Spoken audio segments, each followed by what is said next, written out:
Max here. Today I will do a review of the Meraki Espresso Machine.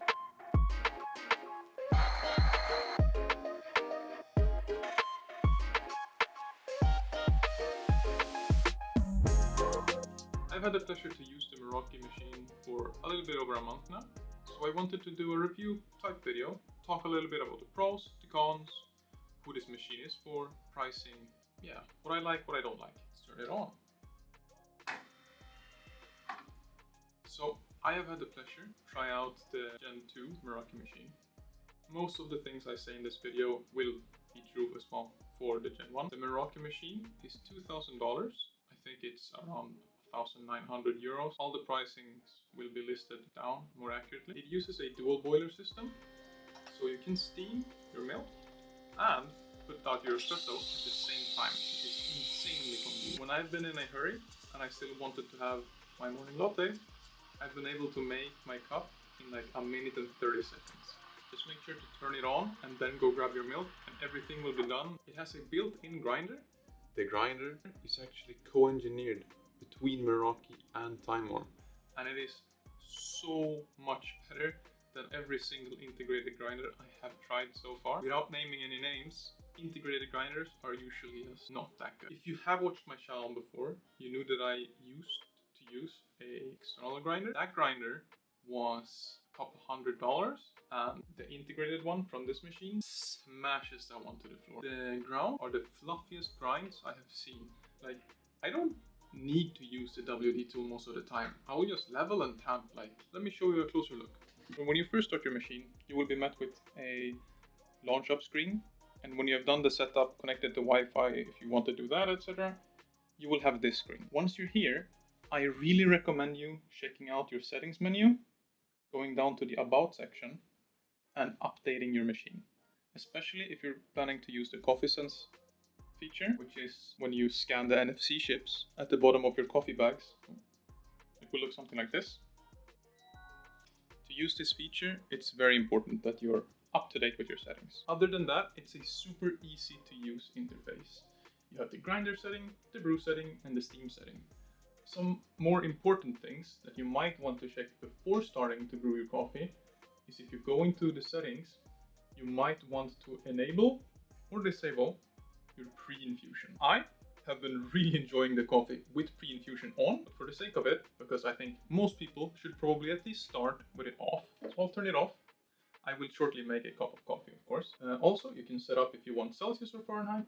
You can also change the temperature of the brew head. Me personally, I can't really taste that much of a difference. I've been playing around with 30 and 70. For me, it doesn't make a massive difference. I settled something in between with 50, and that's the most important settings, I would say. After that, you will go to your grind. Now, depending on the beans you use, how fresh they are, you will have to play around with the settings. We call it dialing in when you first get a new bag of coffee. Everyone does it. Even super experienced baristas need to dial in their beans. If your shot goes too fast or too slow. If your shot is super slow, you make it coarser. You go higher on the number. If it's too fast, you make it finer. You go lower on the number. So let's start with the grind. For me, currently, I've been sitting on a 10.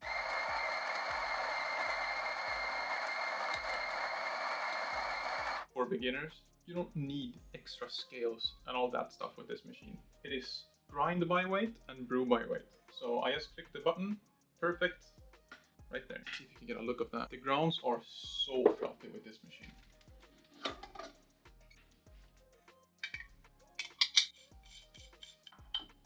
I mean, look at that. Look at the texture. As I said before, it's so fluffy, I don't need WDT. I'm just gonna level it out and tamp it. And that is perfect. So then we go into brewing. In the brewing setting, after enabling and disabling pre-infusion, there's two more settings you can play around with.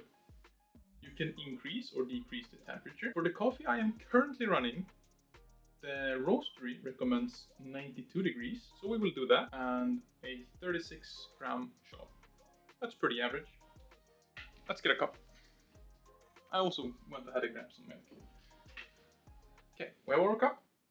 Let's pour a shot. Some tips from me: play around with how much you pour, how big your cup is. The portafilter on the Meraki machine is 18 grams. So unless you're using a super dark roast or a super light roast, I recommend you sticking to 18 grams. And I recommend you shooting between 34 to 40 gram shots.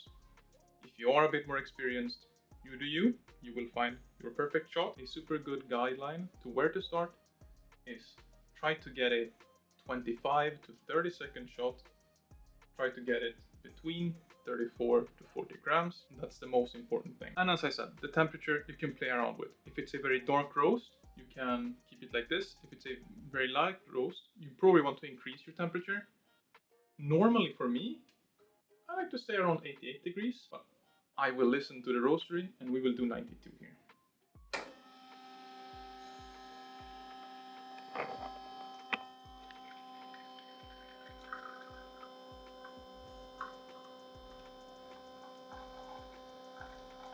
This shot was a little bit fast. For my next grind, I'm going to go finer, down to an 8. Now, I never recommend you to just throwing out your coffee. Taste it and see what you think. It's a little bit sour, but since I'm adding milk, it doesn't matter that much. The Meraki machine comes with a milk pitcher. If you don't have any other, it does not matter. This one does the job. It's really good. You need to know about how large your cup is. Mine is 300 milliliters, so I will pour it to the 180 mark in here.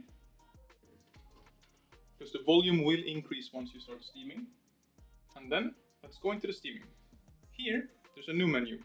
You can again set the temperature. The Meraki machine is steam to temperature, so you will never burn your milk. Using the screen, using the temperature, you will never end up burning your milk. I usually like to set it slightly below 60. And you can also go and set the steaming level. If you're used to steaming milk, I recommend going with strong. That's how you get the best milk. But if you're not used to it, you can lower it down all the way to gentle. And this gives you a lot more room to work with. It will go a bit slower. You will have more time to get the texture right. I can set it at medium just for showing it off now. Now, you can use the screen. Using the screen, the steam wand will automatically stop at the set degree. You can also use the pedal, like this. Then you will enter manual mode, and you will have to turn it off by yourself. But you can also stop whenever you want, if you want to stop it at 40 degrees or 80 degrees. It's up to you. I forgot to mention it, when you are brewing your espresso, you have the same option. There is a lever here. So if you want to manually pull a shot, you absolutely can. You don't have to use the screen at all if you don't want to. So let's steam some milk.